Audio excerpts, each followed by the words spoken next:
Welcome to Franchise Focus. Today on the podcast, I'm joined by Ashley Taylor, founder and president of Content Recovery Specialists, better known as CRS Packout. Ashley built CRS after recognizing that contents restoration was one of the most overlooked part of the insurance and restoration process. In just a few years, she scaled the brand to more than 120 locations awarded, 65 locations open nationwide, and has earned recognition as one of franchising's Women of Wonder. Her mission has been to bring professionalism, compassion, and process to helping families recover their belongings after disaster, and to create a business model where franchise owners can thrive in a specialized growing niche.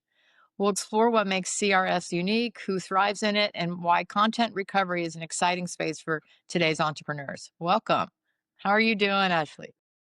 Good, good. Thank you very much for having me. Oh, I'm excited to have you. So, wonderful industry, I think. And as we talk about it being a niche, how did you get into this? What was your background? What were you doing before when you decided, I see a need and I'm going to fill it? Shortly out of high school, I actually had a job at a chocolate factory to start with.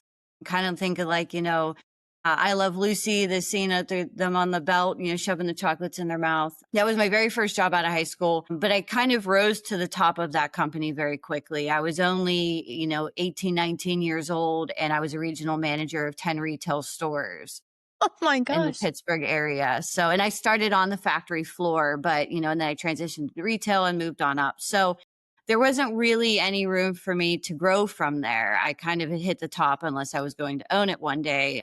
Being a family owned business, I assumed that wasn't going to be the case. So I got introduced into the world of disaster restoration whenever I was looking to change my career. I started as a mitigation technician, and that's just really a fancy word for the person that goes in and does the demolition. So I would go into homes with water damage, fire damage. I would tear out the drywall, rip up the carpet, whole 9 yards. Wow. I've always enjoyed getting my nails done, and it was always funny watching the homeowners whenever I'd come in with, my hot pink nails at the time or whatever it may be, and hammers and pry bars and start completing that demolition. Shortly after that, I learned how to be an estimator. I really was into like CAD drawing and things like that in high school. My dad was a carpenter his entire life. So I grew up in that kind of, in the industry per se. And I understood a lot about construction. So as Wow. an estimator, you go out, you meet with the homeowner, you get the work authorization signed, you write up the estimate, and you basically create the scope of work for the crews. Did that for a couple years. And then I was introduced to a company called Duckstein Restoration, where I, basically started out with like kind of building their small loss division. They had been in operation since 1971, but I built their small loss restoration division and moved up into a general manager position there.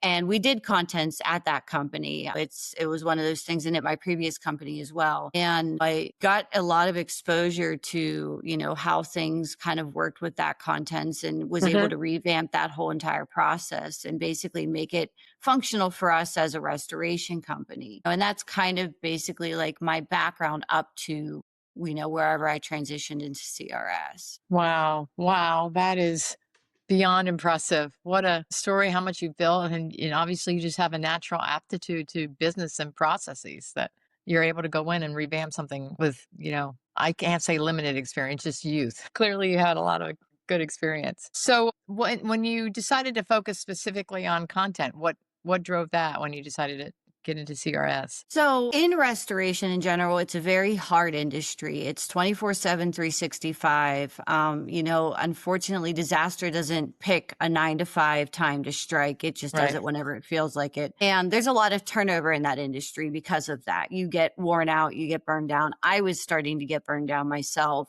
Okay. going out 2 o'clock in the morning, extracting water, meeting with homeowners that had just had a fire on Thanksgiving Day, so on and so forth. So the contents thing kind of came into play when I was at a conference for the restoration company that I was working at. I've been at probably a decade's worth of conferences, and contents really was never a comment or a focus on those. And it was back in 2018, 2019. And, they started talking about contents or personal property is what they call it in the insurance industry. And saying how, there was becoming an issue with it, between the fact that things are getting more and more expensive to replace every single year and just how they were being handled in general. The insurance carriers were kind of like, hey, this is something we need to take a look at. So, using some foreshadowing, we decided that it was a good move to break off our contents division of that restoration company and basically rebuild a whole new Okay. brand around it. So we had seen the same thing happen with dry cleaning back in 2010. Typically, it was always the restoration Right. contractor's responsibility to get the dry cleaning done. And they broke that off, and then they had their own dry cleaning vendors that we had to use, so on and so forth. We foreseen that same exact thing happening with contents. When we started franchising, it actually hadn't happened yet. But since we've launched, it actually is a thing now. So, a lot of the insurance carriers have broken off contents into their own assignment, is what they call them. So Okay. it's you have your restoration assignment or your construction assignment, and now you have your dry cleaning assignment. And what they just recently added was that contents assignment as well. What that allows us to do basically is kind of work directly with them. But, in the industry, I've watched a lot of homeowners personal belongings be mishandled. And it's very sad. Hmm. You're already going through such a tough experience to begin with. And then you add that additional, difficulty or challenges to that. It just makes it that much worse. I had a conversation with a realtor friend of mine the other day, and I said to them, I said, what is the one consistent thing that you do no matter where you live? So like you're living at home and you move into your first apartment, maybe for college or just otherwise, and then you move into your first home. You take your stuff with you. Yeah. I mean, the house is a house. The contents and the people in it and the memories in it is what makes it a home. So I think that's where contents really resonates with me a lot. Oh, very cool. Yeah. And in terms of that relationship or how you get customers, how your franchisees get, customers, what is this typically that process? I assume multifaceted, but are you working with restoration companies? Or are you also ever getting direct? Yeah, so we're primarily a B2B business. So Hmm. we formulate and our franchisees formulate relationships with the local restoration contractors in their areas. A lot of that, is basically door knocking, going, visiting them, getting to know them, and what happens is then when they have a need for contents, if they don't perform that service themselves, which a lot of them do not, they will call you out to basically handle that portion of the job for them. We are working on, starting some national partnerships and things like that. I won't get too far into detail with that, but there are insurance carrier TPAs and things like that where they kind of filter some of the claims through those networks. And, they have boxes that need to be checked. But like I said, we're working on facilitating some of those relationships too. Wonderful, wonderful. Because what kind of time period does it typically take for someone to develop that relationship to be given a referral? It really depends on the person, to be honest with you. Some restoration contractors are a little bit more guarded, so they do take a little bit longer to kind of facilitate that relationship. We like to say typically it's 7 to 10 touches of, different forms of communication with them. And then some are really easy. I mean, we have launches where they get a job the first day. We have launches where, it takes a couple weeks for them to start, filtering in those relationships. So it just really all depends on the particular location and the partners that they're meeting. In terms of your owner profile, do you have a wide mix? What's typically someone that is looking to come into this business? So they definitely have to be able to dedicate a decent amount of time. We say roughly 20 or 15 to 20 hours a week into the business. But we do have a wide mix. I mean, from accounting backgrounds to corporate backgrounds to previous franchise owner backgrounds, some restoration backgrounds as well, and everywhere in between. The actual process of the business model is relatively simple. It's packing, cleaning, and storing. And it can be taught to basically anybody. And how much stuff now is typically salvaged, or does it depend? Like, let's say you have a flood or a washing machine that, maybe the floors, or not, I can say bigger flood where more content is damaged. What's that usually look like in terms of what you guys come in and do? And do you have to ever farm stuff out for specialty items, artwork and whatnot? So they would typically It really depends on the type of jobs. When you're dealing with water damage, it's the complexity, but normally in those, most of the time, a majority of everything is salvaged, Wow. depending on where the water came from, so on and so forth. And then when you're dealing with fires, again, just because things are covered in soot doesn't mean that they're gone forever. That's actually one of the nice things that I like explaining to a homeowner when they have a fire, because you come into your house and you see everything charred and black and so on and so forth. To be able to say, hey, you know what, we can save this, that, and everything else really helps a lot. And it puts some relief in that homeowner's eyes as well. When an owner starts off in your business, what are they starting with a warehouse, and what size teams are they usually starting with? Or Yeah. what are So kind of the, yeah. If like you said, if the owners need to work 15 to 20, if they're, I'm assuming they're keeping other roles. If they're doing that, what's kind of the makeup of their employee base? Yeah, so they do need to start off with a warehouse and a truck. We need to be able to store the contents and house them safely. Truck, obviously, for transporting. And then what we typically do is, depending on the structure of the ownership, on whether they're going to be fully involved or semi-absentee, they'll either start with the general manager or they'll act as the general manager. And then normally they start with 1 to 2 technicians, and then we kind of have them build their staffing based off of that. As they build their business, they can build their staff. Okay. What's that process like, as they go through discovery with you and they decide to open? How long does it usually take them to go through training with you, and then get their place open? So we like to say typically it's around 7 months, give or take, basically, signing of the franchise agreement on, but that is really contingent on the warehouse. Commercial real estate's just a little bit more complicated. We have a lot of things in place, including some national partners to help them through that You do- process. But, as some of the city areas and stuff can be a little bit more challenging. But again, that's where our support network comes into play to really help them through that Oh, that's process. fantastic. That's fantastic.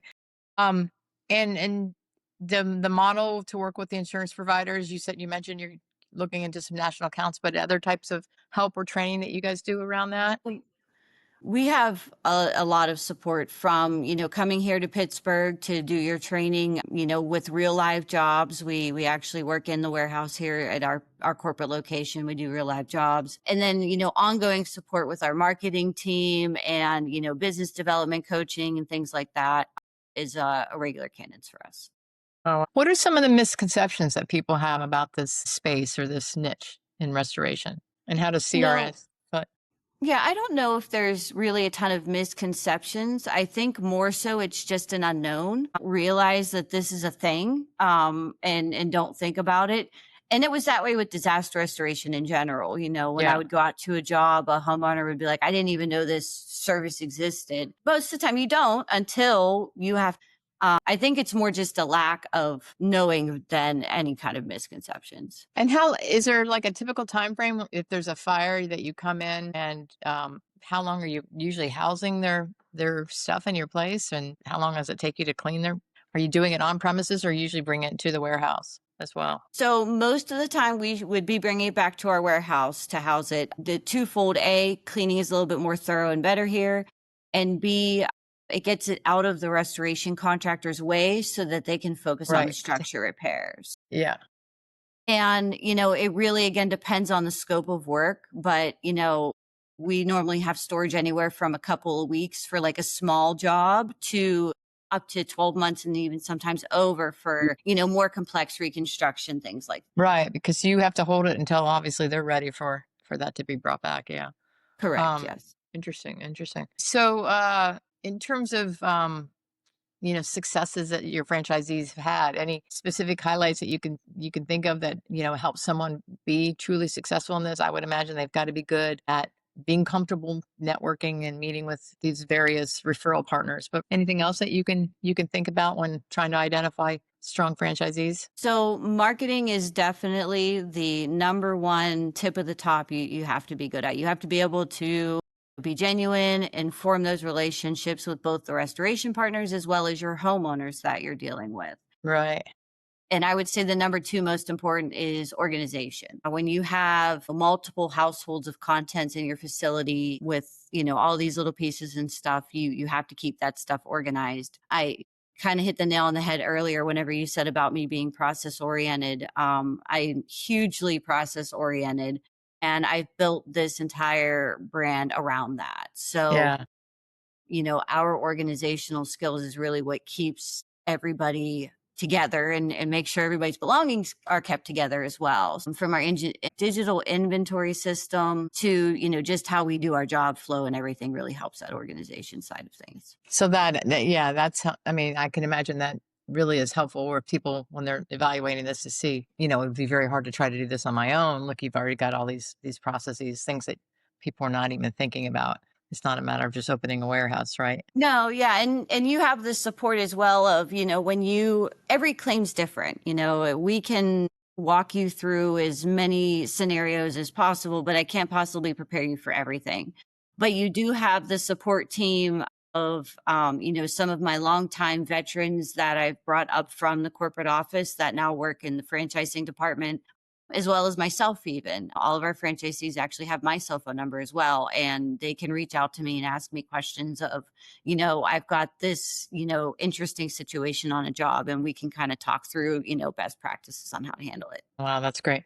What is scaling? What is the best way for people to think about if they want to really be able to scale a business? What does that timeline look like typically? And what is the best way you can see owners scaling in a large way? So we do have a lot of owners with add-on territories, and that's becoming more prominent as we're building as well. So Mhm.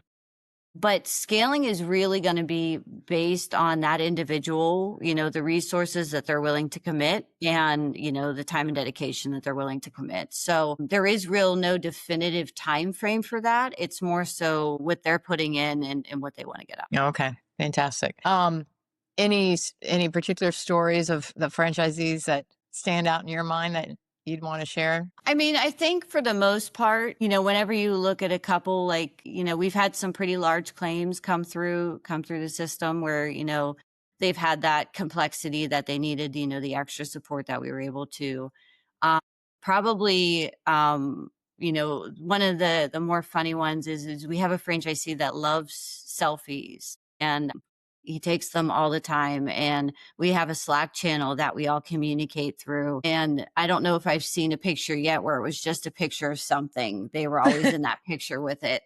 And it makes all of us smile and, it makes all of us laugh. And he has that infectious quality that you can't talk to him without smiling. Even if you're not on the phone or if you're just on the phone with him and not Yeah. on a video call, you just automatically smiles. When we did our awards this year for our annual conference, we did one of the awards with, the most selfies on Slack. And of course, he was the winner of that award. And we actually had shirts made with pictures of him like plastered all over. It was like a montage of all of his photos and myself and the CEO. And then we gave one to him as well. And we all wore them and took a picture together.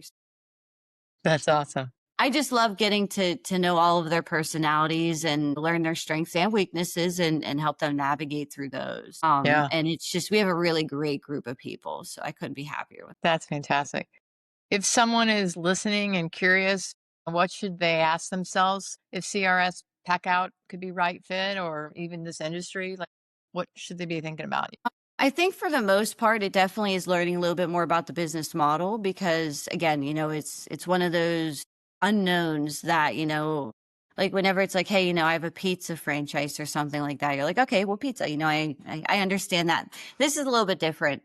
So I would say definitely getting connected with us to really kind of take a deeper dive into that. And if you feel like you're somebody that, could have that level of passion and, making a really bad situation better for somebody, Hmm. that's one of the qualities that I really see resonates well with our franchisees. It's about caring for the homeowner and caring for their belongings, and wanting to do a good job. And like I said, I'm very thankful that so far all of our locations really resonate that well for us. And do you see that you get continued repeat business because you do make that kind of that difference? Is that your big differentiator in the marketplace, you feel, or between other Packout companies? I do believe so. We've heard some feedback as such. So I can't say that's for everybody, but we have heard a Yeah. decent amount of feedback with that. And I think it goes back to our process and procedure as well and making sure that we're prepared